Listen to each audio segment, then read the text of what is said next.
جمعيه حياه بلا تدخين، وبالتالي الاستاذه حنان ترك يمكن تقول كلمه مع الاستاذ محمد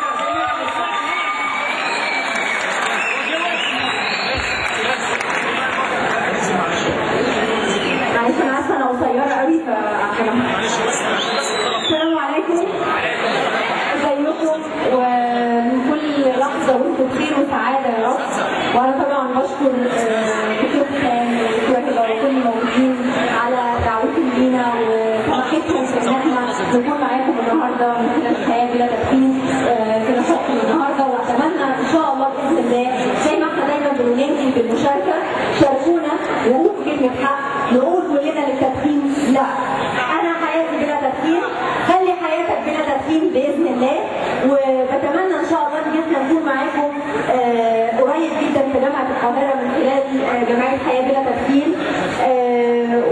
ويمكن احنا دخلنا اكثر من جامعه، ولكن يشرفنا ويسعدنا جدا ان احنا نكون معاكم ان شاء الله باذن الله في حمله صغيره وتساعدونا فيها وتكونوا معانا فيها ان شاء الله من خلال جمعيتكم الجميله. وبتمنى كمان ان احنا اقول لكم بس حاجه صغيره كده، ان النهارده من حقكم. احنا النهارده كنا بنقول دايما، او من قبل كده كنا دايما بنقول يا جماعه اللي يقعد في مكان فيه مدخن اخرج عشان تنقذ صحتك. النهارده انت القانون معاك، النهارده تقدر تقول له اطلع بره بالقانون، لانه في قانون صحيح ما اتفعلش بس بيكم هيتفعل.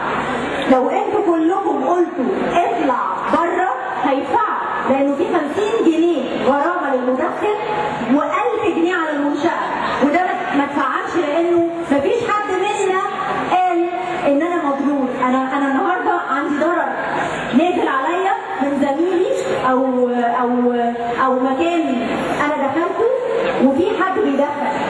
النهارده تقدر تقول ده، فارجوكم نشيل العقد من لساننا ونبتدي نطالب بحقوقنا اللي الحمد لله ان الدوله بتاعتنا النهارده موفرها لنا، بعد ما كنا بننادي بانه ارجوكم اسمعونا، ارجوكم الحقونا، ارجوكم. لا، هو بالفعل عمل قانون صحيح ما فعلوش، بس هي مش مشكلته بقى دلوقتي، مشكلتنا احنا ان احنا لازم نطالب بيه علشان نقدر نفعله.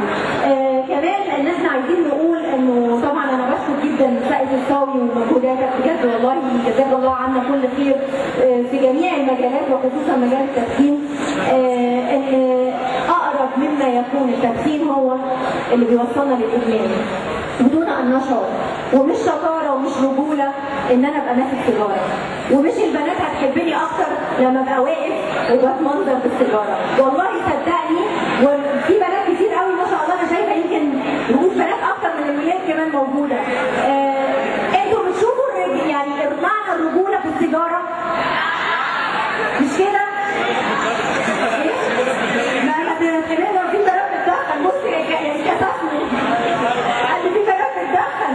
ايوه في بنات بتدخن، بس في البنات كمان عايزه اقول لك انها يعني انا بعتذر بالنيابه عن كل ممثل وكل مخرج وكل منتج وكل مؤلف اقحم السيجاره في افلامه بجد، لانه احنا صوره يمكن. وانا لا ابرئ نفسي على فكره، انا واحده من الممثلات اللي عملت ده في افلامها يعني. شريف فحب يقطع الكهرباء. عايزه اقول بس انه بجد نادوا معانا، انه فعلا انا بتمنى من الله سبحانه وتعالى ان احنا نلاقي دراما بلا تدخين. حاولت فيها السنه دي وما قدرتش، بالرغم من ان انا عضوه في حياه بلا تدخين، ولكن ما قدرتش لوحدي اعمل ان النهارده الدراما تبقى بلا تدخين. يعني المسلسل بتاعي السنه دي تمنيت انه يكون بلا تدخين، على مستوى المسلسل كله 30 او 33 حلقه، في 37 مشهد فيه تدخين، كنت اتمنى ان هو ما يكونش فيهم تدخين. بس لو صوتكم معايا اعتقد ان احنا ممكن نعمل حاجات كتير قوي، ممكن نقول فعلا للتدخين لا. فارجوكم